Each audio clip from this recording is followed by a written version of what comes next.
Bro, I cannot wait for this fucking fight, dog. Been doing this research, looking at all these highlights, this, that, and the third, you know what I'm talking about? But Roy Jones was up on fucking Joe Rogan talking to Joe about the goddamn fight too. So I want to see his perspective. You know what I'm saying? Because Mike out here looking vicious.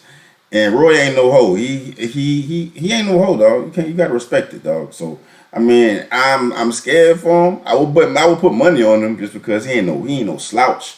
Of course, I think Mike gonna win that fucking fight, but I just want to see where his mind state is. You know what I'm saying? See if he just in it for the financial reasons, or does he really feel like he can beat Mike? You know what I'm saying? You can smell bullshit. You can smell bullshit. So hopefully, he ain't out here bullshitting. So let's get it. Now, maybe people don't know, but you had been active and you fought up until about 2 years ago? 2018. Yep. Damn, I ain't know that shit. You decided you're done. Or were you 100% done, or were you just 100% done? 100%. Walk me through this call. How do you get this call to fight Mike Tyson? Well, one of his guys, Azim, calls McGee and tells McGee, my partner, to tell me to call. So I call Azim. Azim says, hey, Mike wants to do a comeback. He wants to do an exhibition, but he wants you to be his dance partner. Me? Yeah. I said, okay, well.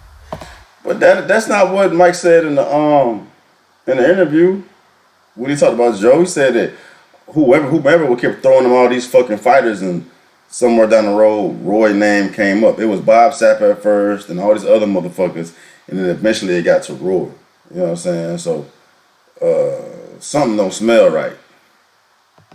Let's see what we can work out. He said, yeah, we got a lot of different situations going on, but they want to do it in a different format, and they want to do it in a way that you and Michael are taken care of, and everything is good.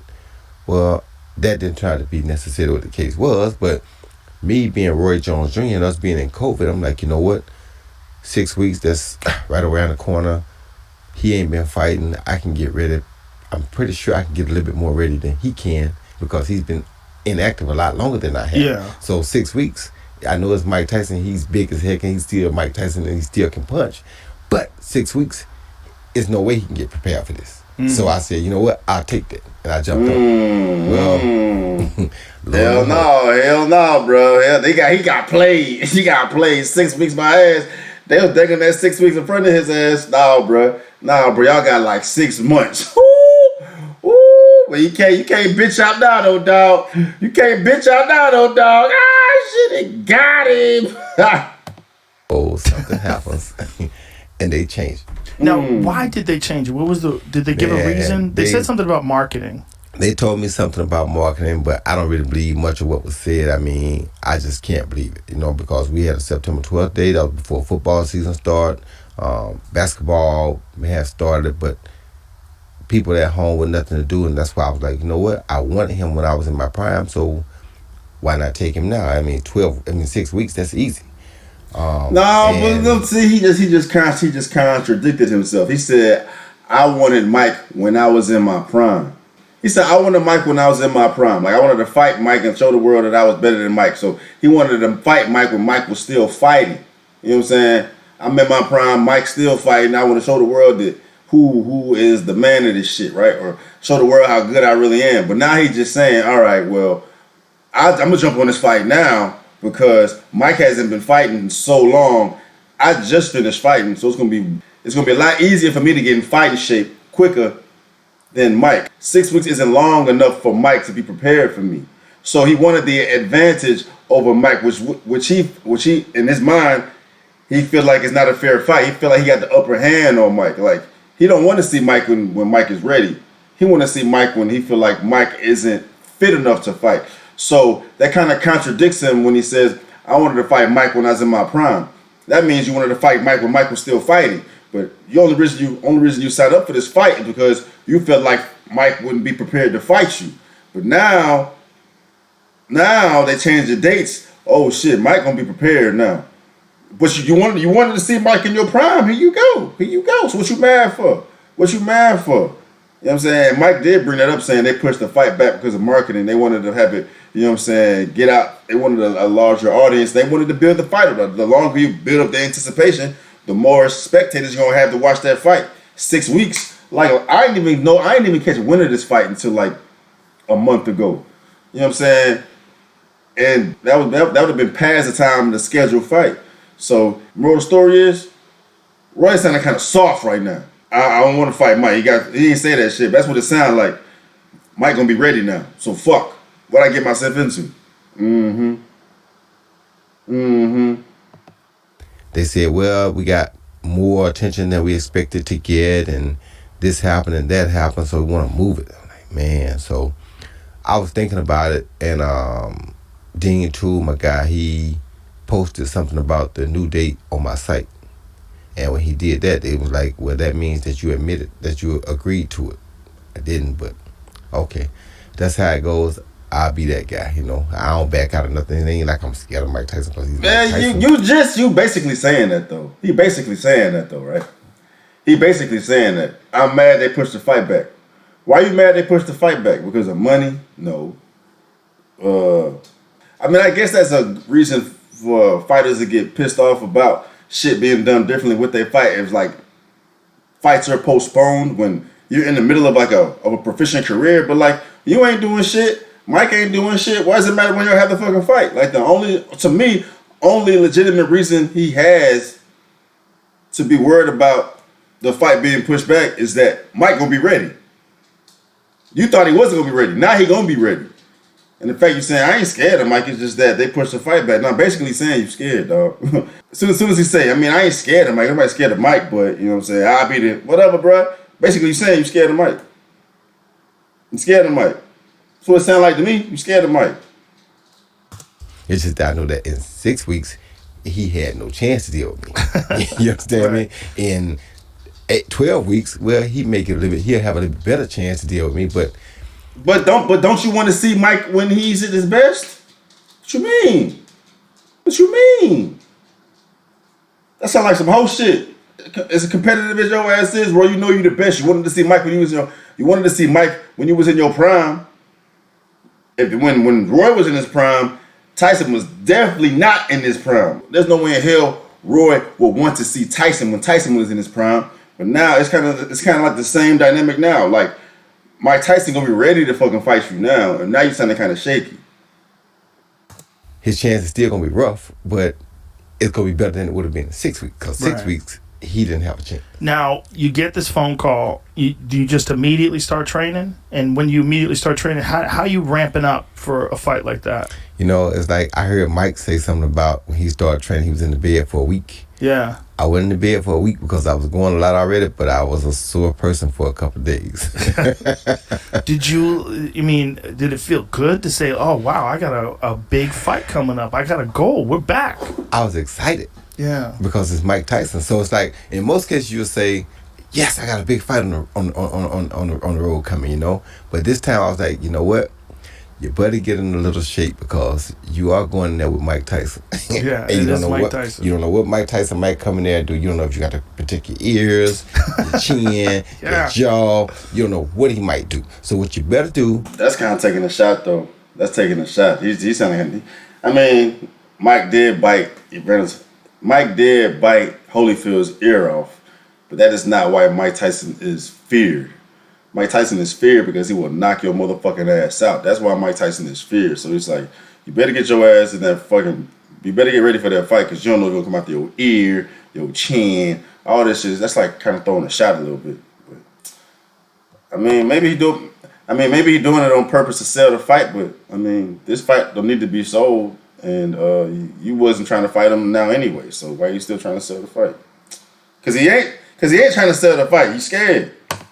Is get in shape and be prepared for whichever Mike shows up. Yeah, when I read that it was going to be an exhibition, they weren't going to try and knock each other out, I went, the fuck out of here. I mean, think about it. Oh, it's an exhibition, but we got 12-ounce gloves. But it's an exhibition. No headgear. Exhibition. Judges. I mean, it's still Mike Tyson. And exhibition. Yeah. Mike Tyson, who knocked Corey Sanders down in the first round of an exhibition back in 2004. Correct. So, what is your definition of an exhibition? Because he's scared, boy. He's scared, dog. All this shit sound like he's scared to me, bro. All this shit sound like he's scared to me, dog. Hey, exhibition. He's scared. Going in the ring with Mike Tyson has nothing exhibitionist about it. No, he doesn't have that in him. When you watch him spar, his sparring was fights. Nothing exhibitionish about it. Yeah, they were fights. His sparring was fights. Everything he does is a fight. Yeah. Now, you said that he was always kind of on your radar. Even back when you were the heavyweight champ, when you beat John Ruiz. Mm-hmm. He was the only other person I would have fought as a heavyweight. Really? Because he was the youngest heavyweight champ ever. And to be honest, I probably was the lightest. I started lighter than anybody that's only junior middleweight to ever go win the heavyweight title. So I was the smallest guy to ever come up and win the heavyweight title. How much did you weigh when you fought Ruiz? 200. 200, yeah. Wow. And so, did you think when you were getting ready to fight, like, what do you walk around at right now? Now I'm heavier than I was then. Really? Yeah, now I walk around like 220 sometimes. 220? I've been up to 220. So, do you feel good at 220, or would you like to be lighter when you fight him? I'm at about 210 now, and this is where I want to be at. Right there. Hands fast as ever. Still a lot of mobility. Not too much weight on these knees. So I feel pretty good at 210, so I think I'm going to stay around this area. But that's not much different than him, because when he was in his prime, he was about 215. Mm-hmm. I mean, he was a light heavyweight, for a lighter, rather, heavyweight. A light, explosive heavyweight. Yeah, super. Super explosive heavyweight. So it's like size doesn't really matter with Mike. I mean, it mattered with Ruiz because I knew I was going to push a little bit in the hole. With Mike's size, don't really matter.